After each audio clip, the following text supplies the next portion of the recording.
What's up, YouTube? Your boy back once again with another sport topic, and today we're gonna talk some football, Houston Texans football.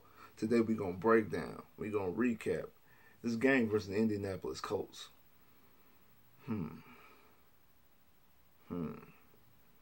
Houston Texans come away with the win, the victory on Thursday Night Football versus the rival, AFC South opponent, Indianapolis Colts. The Texans go out and win 20-17 at home on Thursday Night Football. Like I said, I've been saying this for the past couple of weeks, that this was the most important game on the upcoming schedule. And for the most part, the Texans got it done. They got the dub. They did what you will go when you go into a game and do, and that's get the win, get the victory.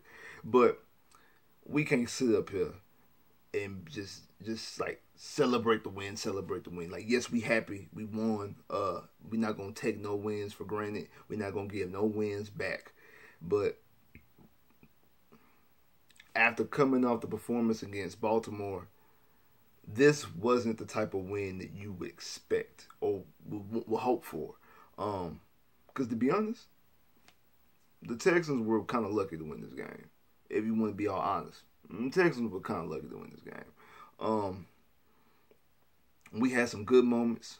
We had some not so good moments. I don't know what happened to our run defense. Because now it seems like at first couldn't nobody run against us. Now it seems like we sure can't stop the run. I mean, they was out there. Let me get into the numbers. Deshaun was 19-30, 63% for 298 yards, 2 touchdowns, 1 pick, 1 interception for a quarterback rating of 104. Carlos Hyde, 16 carries, 67 yards. Duke Johnson, 5 carries for 22 yards. Deshaun, 3 carries for 10 yards. Will Fuller, welcome back, Will Fuller. 11 targets, 7 catches for 140 yards. DeAndre Hopkins, 9 targets, 6 catches for 94 yards, 2 touchdowns. Akins, 4 targets, 3 catches, 26 yards. Fails, 2 targets, 1 catch, 24 yards. Duke Johnson, 1 target, 1 catch, 8 yards. Steals, 2 targets, 1 catch, 6 yards. Going to the Indianapolis Colts.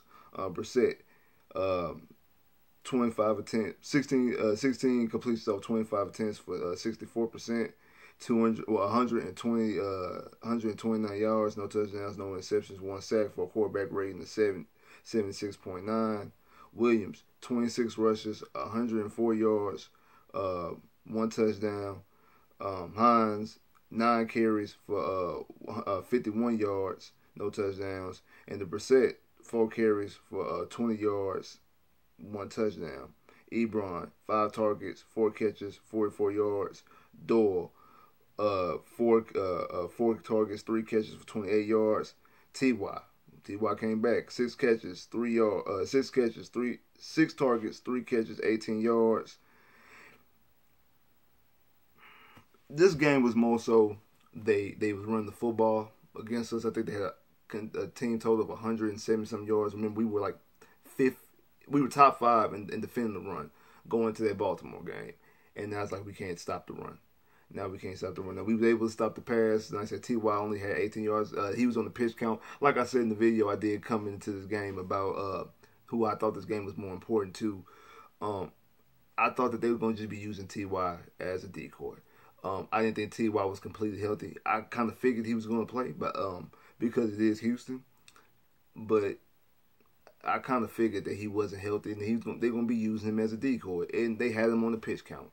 They barely played him. He made some plays, and then he also made some drops, which were all deflections. Jonathan Joseph had a nice deflection. Hargraves had a bad deflection. At first it just looked like that it was that Ty just dropped the ball. Then when they showed the replay, like, no, Hargraves got his hand in there and tilted the trajectory of the ball that made it. It would have been just an easy catch, but he tilted it up and went over Ty. Ty still was able to get a piece of it, but he couldn't fill it in cleanly because of Hargraves' pass deflection. And also Hargraves had a nice tackle. Hargraves surprisingly started today. Hargraves, Conley were your 2 strong corners because Roby, who I said was going to be, this game was going to be important to, did not play. We're going to get into that because I got something to say about that towards the end. But, and all in all, we won this game solely because Deshaun, Hop, and Will Fuller was not about to let you lose this game. Hop getting 94 yards, 2 touchdowns. Fuller returned back, get 140, just easy 144 yards. He had 2 bombs. He had a 40-something yard and then a 51-yarder. And see, and that's when, and the people out there who be all in the comments or on message boards and doing anything about trading Will Fuller, stop. That's the reason why you do not trade. There's a way you don't even entertain it. I mean, of course, if somebody offers you something that you can't turn down, by all means. But no. Yes, he does have an injury history. Yes, he does. But at the same time, when he's out there on the field, you can't. This offense has a whole different dynamic. Steals have better hands than Will Fuller. Still does have better hands than Will Fuller. Will Fuller's faster and he's a better route runner. And he just has that big play, take the top off the defense capability. Like, he just easily walks in, especially the rapport him and Deshaun has. Because I think him and Deshaun, when they're together, it's either Will Fuller's catching multiple touchdowns in the game or Will Fuller is getting over 100 yards. It's always that type of dynamic when they playing, if not both. And once again, like, it was just easy. It was just easy. It was too easy. And like I said, Deshaun, Will Fuller, and Hop wasn't about to let you lose this game. And that's really what it was. Like I said, I had a video saying about who this game was important to. And all 3 people, in my personal opinion, that I said this game was important to, Roby, Rack, and Bill O'Brien, in my personal opinion, they all failed. Because the only reason why you won this game wasn't because of them 3. It had nothing to do with them 3. Because one of them didn't even suit up. It was all because of number 4, 10, and 15. And also, like, Deshaun didn't start this game off too high. I mean, he still was a little bit off target. Seemed a little, kind of still in the funk a little bit. Like I say, Deshaun is a rhythm passer. He has to get into a rhythm. We couldn't get the ground game going at first. And we couldn't establish a rhythm for Deshaun to get in the rhythm. But when he started hitting plays to Will, and then I know it was a busted coverage on Hop's first touchdown, but then the second touchdown was a nice one. When he was hitting up his targets, especially going those 2, he was on point. Kiki wasn't active, and we brought back Jordan Thomas. We seen Jordan Thomas make his season debut.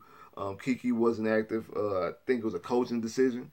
I know he had issues in the last game against Baltimore. I think a couple times in that game he ran the wrong route. That's one of the things that I think might reason why he was in the doghouse, running the wrong house. Like I said, Bill O'Brien said, if you're gonna take Bill O'Brien's word for it, he said it wasn't a character issue. He's working hard. It wasn't nothing like that. It's just that, just basically just fucking up, just not fucking up because he's doing the wrong shit, like he being late to meetings and things like that, and he's just being an ass. But he's just fucking up. He's giving you the wrong answer. He's not producing. Rather, like, he can produce when he's given a chance, but he's not paying attention to details. He's running his route a little bit sloppy and running the wrong route and confusing the plays and things like that. Maybe you need to simplify and dumb down the playbook for him. But that's probably the reason why he was inactive, because especially when you have Fuller, these guys, and which begs to differ what's really going on, because Stills is out there. Stills, I mean, Kiki was here for a whole year last year, and he was here during the off season and also during the training camp. Stills ain't get here till a week before the season started, and Stills been playing every game. Stills has played I know he missed 2 games when he was hurt, but outside of that, Stills has been playing. Stills ain't never missed no time outside of the time he was hurt. He never missed a time behind not paying attention to details. So what's really going on with that? Like, Key, you my boy now because you went to Tech, but I mean, you got to get with the program, cuz. Like, you got to get with the program. You can't just be sitting out there just doing your own thing. But like I say, it's just a different dynamic when you have Will Fuller, and that's why I always said that this was in my opinion, this was the best duo in the NFL, because I thought that Hop was the best receiver, and I thought that Will Fuller can be a number 1 receiver on half the teams in the NFL. That's why you gotta bring this guy back. You can't slip him. He has a 50 option, so I 50 option. Hopefully, maybe because of his injury history, he'll take a Houston discount. But I mean, of course, you can't really just break the bank for him because of the injury history. But these type of games will be the reason why somebody else will try to come out and swoop and try to break the bank for him. So you got to find a way to maybe see if you can lock him up before then. So this whole notion of maybe we should trade Will Fuller, like I said, stop that. Stop that. No, you don't trade Will. You don't trade Will Fuller. The way he just unloads and unlocks his offense, like the way this offense moves fluently, because this offense was very stagnant for the majority of the game outside when Will Fuller started breaking the plays open. When Will Fuller started breaking the plays open, that's when you start seeing Hop get a little something. Then that's why down stretch Carlos Hyde was able to get some because they was too afraid that Will Fuller was going to beat them over the top. That's one thing a defensive coordinator hates. DBs hate. We don't want to get beat over the top. We don't want to get burnt. So we going to make sure we take that away. And that's going to open up the running game. That's going to open up other receivers. That's going to open up for Hop to get everything underneath because they would rather you nickel and dime and give Hop 5, 6, 7, 8, 9 yards, Carlos Hyde 3, 4 yards, and make you move down the field like that, hoping that maybe you'll make a mistake. Then Will Fuller just going out there and get you 50 yards on one big play or 60 yards on one big play and a touchdown. We don't want that. That DBs do not want that. Defensive coordinators do not want that.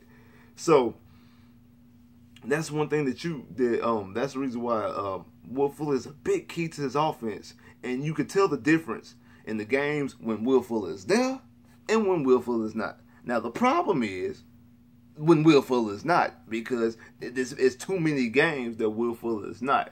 Too many injury games. But like I said, some of the stuff wasn't his fault. Injuries. Injuries is not his fault. It's just dumb luck. It's just bad luck. But you can't just give up on a guy like that. The Chargers haven't given up on Keenan Allen. Keenan Allen was hurt for a lot. He missed like a lot of time, like half the seasons, if not whole seasons, multiple times. Fuller is just games here and there, outside last year. Like I said, Deshaun started off slow, but he came along towards the end. Like I said, once Will Fuller started opening up the offense, you start seeing stuff a little bit more. But some of the play calls and decisions were kind of questionable.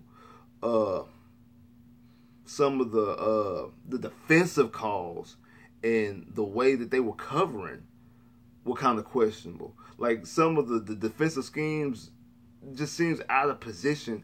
I didn't understand what type of game Rack was trying to call defensively. It didn't look right to me.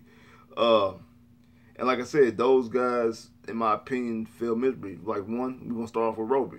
Like I said, Roby's supposed to be trying to earn a payday. This is gonna be his best opportunity. In the moment they said that he wasn't active, I said he's cost. Now, I said that he hasn't cost himself money. Now he's walking into the territory of costing himself money because now you didn't went out there, you didn't trade for Conley, you didn't picked up Hargraves off of waivers, and Conley has been playing solid outside of that Ravens game where everybody played bad. Conley's been playing solid. Hargraves today played solid. Now I know the Colts didn't really throw the ball that much, and when they did, they wasn't really successful. But Hargraves played with. Hargraves was looking good coming off the blitzes. Hargraves made a couple key tackles in the game as well.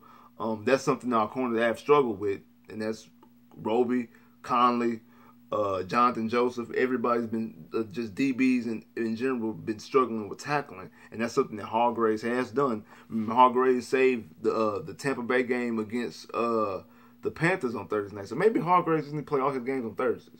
Maybe he should just play all his games on Thursdays because he played well that Thursday night game against the Panthers back in week 2, if I'm not mistaken. He made the game-winning tackle when he stopped Christian McCaffrey on 4th down. And he was making those same type of tackles today. He was playing well. And like I said, those things on Roby's half will be alarming me because now you got other DBs who were younger who are in there playing. It's always what have you done for me now? What have you done for me lately? And they starting to play solid, and they don't have to pay them because they under contract. You are not under contract. You're under a 1-year deal. At the very most, you looking like probably getting that same thing again, getting another 1-year deal. I don't think that you're going to get multi-year deals, and if you do, it's going to be less than $10 million because that's what you got. 1 year, $10 million. It's going to be less than that because you're not playing, and you got other guys in there. You can never, like I say, you can never have too many corners. You can never have too many DBs, but They got younger guys on rookie deals that they don't have to pay. They will have to pay you. Well, they have to pay you because you're a free agent. So you're not earning yourself any money. So I think this is a huge missed opportunity. And the rest of the opponents going forward don't really have that big offense. I know Tampa Bay does. Tampa Bay put up yards and numbers, but Jameis Winston is a turnover machine. So even if you have a big day against them, they might just chalk up to, oh, Jameis Winston just played bad because it's Jameis Winston. So he would have to get into the playoffs and make some noise in the playoffs to make that go up for him to actually earn a contract. Now, like I said, it seemed like to me that Rack once again had his DBs playing that position because it seems like we were playing off coverage a lot instead of having our corners up in them face. And a lot of times, the completions that Brissett did make, guys were wide open, just like in the first game.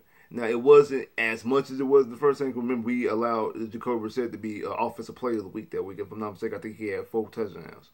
This game, he only had 1, and it was a rushing touchdown. But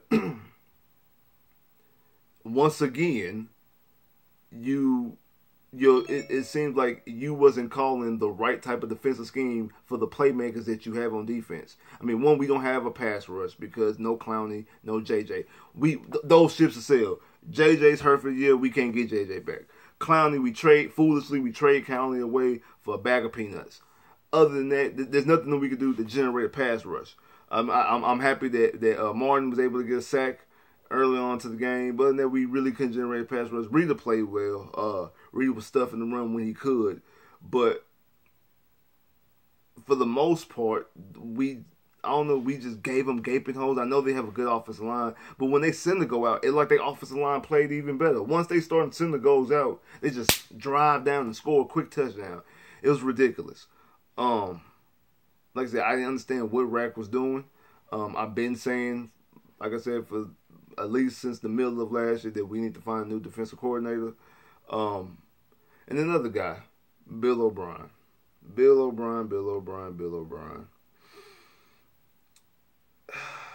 Since you say you call the plays, I'm owning you to that. What kind of offensive game was you calling today?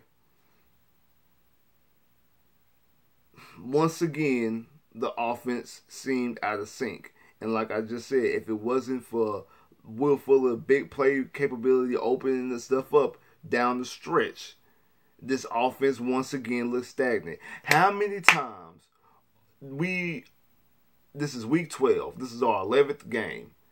How many times are we going to go through a game this year and not score on the opening drive? Us, the Saints, and I forgot, it's one more other team, are the only teams in the NFL that have not scored on the opening drive, have not scored a touchdown on the opening drive. And people say, well, the Saints got good offense. You got to give the Saints an asterisk. You got to give the Saints the passes an asterisk behind that because Teddy Bridgewater started like 5-6 games. So they didn't have their starting quarterback for 5 or 6 games. If Breeze plays the whole season, I promise you, they score 1 touchdown. I'm promise you, at least once they scored a touchdown on the opening drive.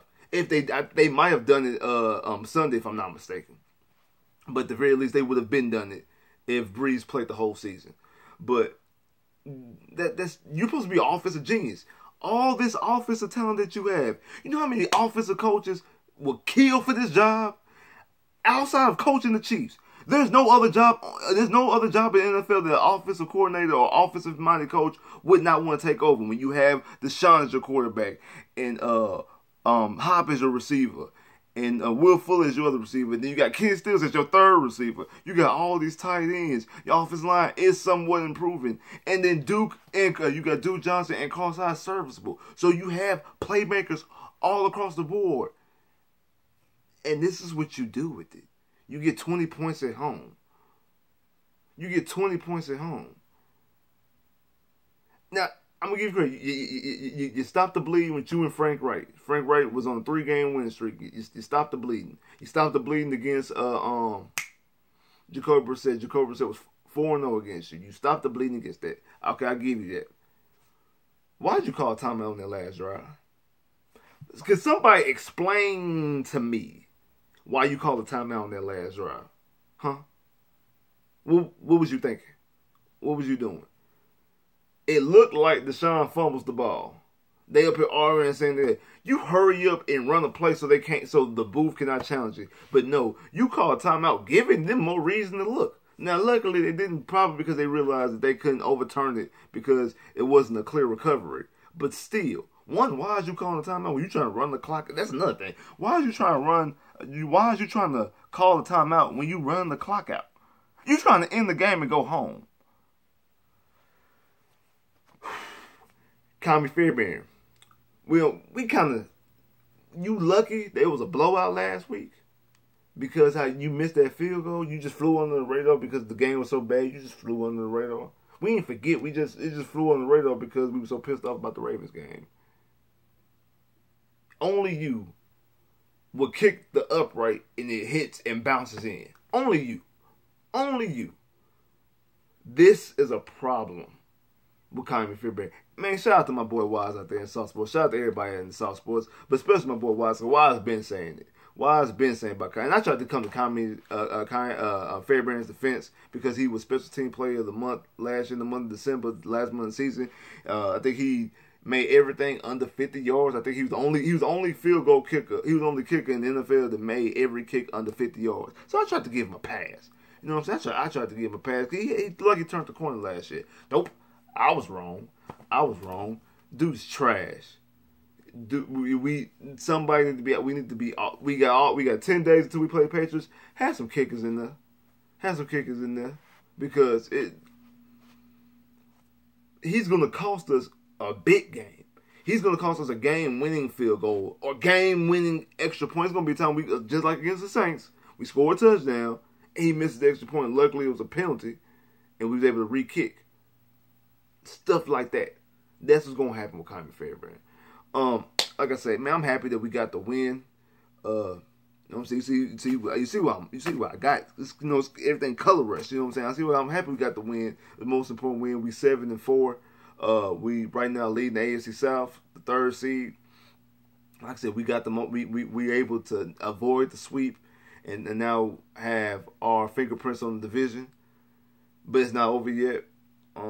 Because we still got the Patriots. I think the Colts still got the Saints. They still got a couple games, tough games to come up too. So we still not out of the clear. But you would expect a better performance. And maybe